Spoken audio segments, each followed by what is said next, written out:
هقولك النهارده على تحدي هتدعيلي، تحدي توفير التوفير. ده تحدي الابطال، تحدي جامد جدا. بكام؟ بجنيه. بجنيه. النهارده هقول لكم النهارده على تحدي وانت قاعده في مكانك من غير ما توفري ولا تبيعي حاجه ولا تشتغلي ولا اي حاجه. السلام عليكم ورحمه الله وبركاته. ازيكم حبايبي؟ عاملين ايه؟ ان شاء الله يا رب تكونوا بخير وباحسن حال. معاكم كوبايه شاي مع سمر. لو اول مره تشوفي قناتي ما تنسيش الاشتراك في القناه وتفعيل الجرس وعمل لايك وشير. عاملين ايه يا ولاد؟ اخباركم ايه؟ انا النهارده فرحانه جدا جدا جدا وحبيت ان انا اشارك معاكم فرحتي واقول لكم انا فرحانه ليه. فرحانه عشان القناه بتاعتي دخلت مراجعه واتقبلت الحمد لله في المراجعه، وهتلاقوا عندكم تحت كده ايه بين كلمه شكرا والانضمام لو عايزين تنضموا او حتى تبعتوا له شكرا. تمام؟ عشان انتوا احسن اخوات في الدنيا. النهارده هعمل لك تحدي هيخليكي كده ايه، ما تحتاجيش ان انت تخشي في جمعيات ولا تقولي لي الجمعيات ام محمد فلوسها منظوره، ولا الجمعيات ام محمد فلوسها مش عارفه ايه، ولا ان انا هاخد في الدور الاخير جمعيه كده ايه مع نفسك. مع نفسي لوحدي، ما تخليش حد يعرف بيه. حاولي تدخلي معاكي العيال وكمان ابو العيال. النهارده الجمعيه بتاعتنا من اول جنيه انا كاتباها لكم وعاملاها لكم قبل كده، بس حبيت كده ايه افوقك بيها تاني عشان ما تتلككيش وما تتحججيش. هتقولي لي جنيه جنيه ايه وفلوس فكت ايه اللي انت بتتكلمي فيها؟ الفلوس الفكه دي اصلا ما عادتش بتتوفر. مين اللي قال الكلام ده؟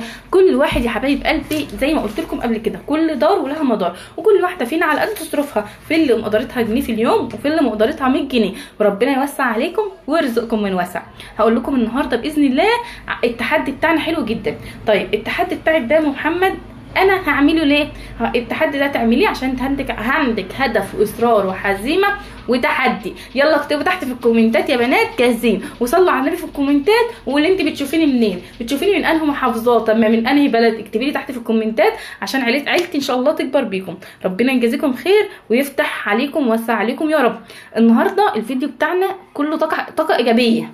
عايزاكي يبقى عندك طاقه ايجابيه، طاقه ايجابيه، ما تتحججيش وما تتلككيش. عايزاكي كده يبقى عليكي ايه مسؤوليه، تبقي ست بيت شاطره ومدبره وموفره. خلي العيال يشاركوا معاكي عشان تطلعي رجاله قادرين يشيلوا مسؤوليه البيت، وكمان تطلعي ستات بيوت قادرين يديروا بيتهم بايه، بالجنيه والنص جنيه والتلاته جنيه. طيب هتاخدي من مصروف العيل يا ام محمد؟ خدي يا ستي من مصروف، وما بينزل معاه سندوتشات ومعاه ميه ومعاه عصير. في عيال تانية بتاخد سندوتشات ولا ميه ولا عصير. خليكي دايما بصي للي اعلى منك وبصي للي مفيش خالص. خلي عندك طموح وخلي عندك هدف. لو محتاجه تجيبي اي جهاز من الاجهزه الكهربائيه اللي انت بتفكري فيها، هاند بلندر، ايه رايك يا محمد؟ نفسي في ليزر ديب فريزر. والله فكره حلوه، فكره حلوه. ايه ده؟ عامل 20,000 جنيه، ان شاء الله يكون عامل 100,000 جنيه ان شاء الله باذن الله. بسعيك ربنا هيوصلك للحاجه اللي انت عايزاها. بس قبل ما تنوي اي تحدي يا ريت ما تنسيش تطلعي صدقه. الصدقه يا جماعه 10 اضعافها. جنيه واحد هتطلعيه هيجيلك 10 اضعاف. بس انت حطي بينك وبين نفسك كده ان انت ناويه تطلعي صدقه. انا عايزه ابدا التحدي ده كمان معاكم وعايزه اعمله واجي افتحه معاكم. طيب انا ليه اخترت التحدي النهارده؟ لان التحدي داخل على امكانيات الناس كلها، امكانياتي وظروفي وظروفك وظروف غيرك. عايزه بقى تبداي ايه؟ تعملي جمعيه. ممكن تنقي رقم التحدي اللي انا هقولك عليه وتبداي تعملي بيه الجمعيه. ماشي؟ تحقيق احلامك ليس مستحيل ولكنه سهل ايضا. عليكي ان تخوضي المتاعب والتوفير. كوني صبوره، لان التوفير والتدبير مش التوفير والتدبير مش يعني مش حاجه سهله، لا حاجه عايزه صبر ومع طولة الامل يوصل الايه المراد زي ما قلنا قبل كده. طيب التحدي بتاعنا ايه عشان ما اطولش عليكم؟ التحدي بتاعنا النهارده باليوم. ازاي يا محمد؟ هقولك. انا كنت كاتبهولك قبل كده اهو. بصي بقى، ده يوم واحد في الشهر. طب يا محمد التحدي ده مدته قد ايه؟ مدته 3 شهور، 100 يوم بالظبط. احسبيهم 3 شهور و10 ايام. عايزاكي تحسبيهم على الاقل الحسب. ماشي؟ اللي مشجعني وحمسني قوي النهارده يا بنات ان انا عايزه اعمله معاكم. تمام؟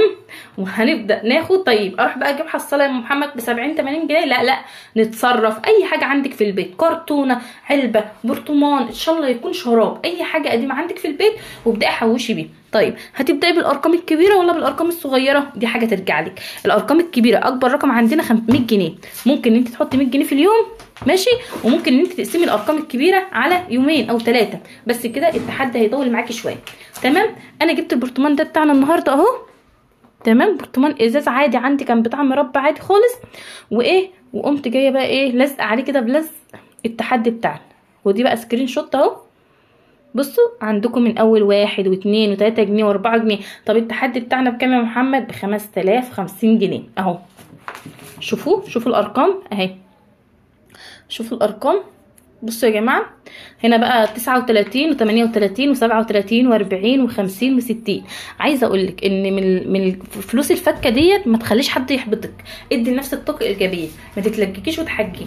مش هتقدري تجيبي الحاجه اللي نفسك فيها طول ما انت ما بتوفريش وما بتحوشيش، طول ما انت ما بتخشيش في جمعيات، طول ما انت ما بتدوريش على طريقه ان انت انا الفيديو اللي فات كتبت لكم قلت لكم على مشاريع كتيره جدا ممكن ان انت تعمليها من البيت.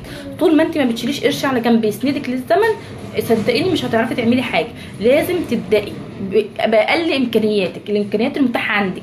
حتى لو انت ست بيت ما بتشتغليش، موظفه يا ستي، شيلي من مصروفك واعملي التحدي ده.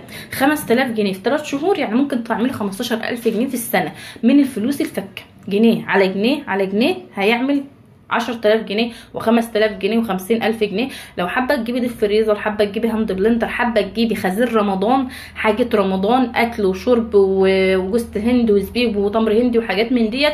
والميزانيه طبعا بتبقى مخرمه لان هي ميزانيتنا هي بس بيزيد على حاجه رمضان. الفلوس ما زادتش بس حاجه رمضان زادت. كمان داخل علينا الترم الثاني يعني محتاجين اسلحه ومحتاجين حاجات للمدارس كمان. ربنا يعينك يا رب.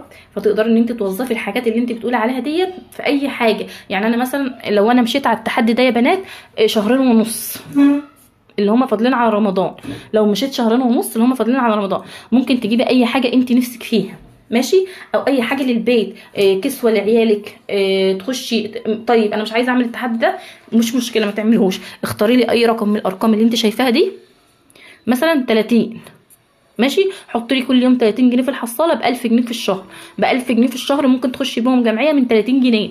من 30 جنيه ممكن تخشي بيهم جمعيه. طيب خدي ال 20 جنيه وخشي بيهم جمعيه. 10 تنفار ب 600 جنيه في الشهر، ب 6000 جنيه. ب 6000 جنيه يا بنات من 20 جنيه تقدري ان انت تخشي جمعيه. وكمان من 30 جنيه تقدري ان انت تخشي جمعيه لو انت ما بتعرفيش تمسكي ايديكي او ما بتعرفيش تحوشي. امال دي جمعيه ممكن تعمليها لوحدك، وانا حسبتها لكم بالقلم والورقه، وانا هعملها معاكم واخلي محمد ومحمود يعملوها معاكم.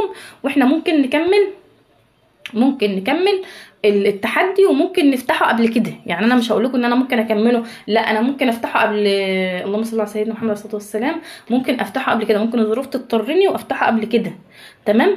حاولي تكوني ناصحه وفاهمه الظروف اللي حواليكي وتقدري تشغلي دماغك. طول ما انت قاعده مش هتقدري تجيبي اي حاجه. حاولي تجددي في مطبخك على قد ما تقدري، تجددي كوبايات، كاسات، رفايع، هدوم، بطاطين، دولابك. حاولي تجددي في هدومك، حاولي تجددي في الشنط بتاعتك، في الجزم، في الميك اب، في الحاجات ديت. من الحاجات البسيطه، ما تاخديش من ميزانيه البيت خالص. معاكي 100 جنيه وفري منها 10، معاكي 200 جنيه ووفري منها 20 واشتغلي على 180 اللي معاكي. ما تعجزيش نفسك. حاولي تدوري على شغل تشتغلي عشان ربنا يكرمك لو هتقدري تشتغلي من البيت. دي كانت فكره بسيطه حبيت ان انا اقدمها معاكم النهارده. ما تنسوش الاشتراك في القناه وتفعيل الجرس وعمل لايك وشير للفيديو عشان ان شاء الله يوصلكم مني كل جديد.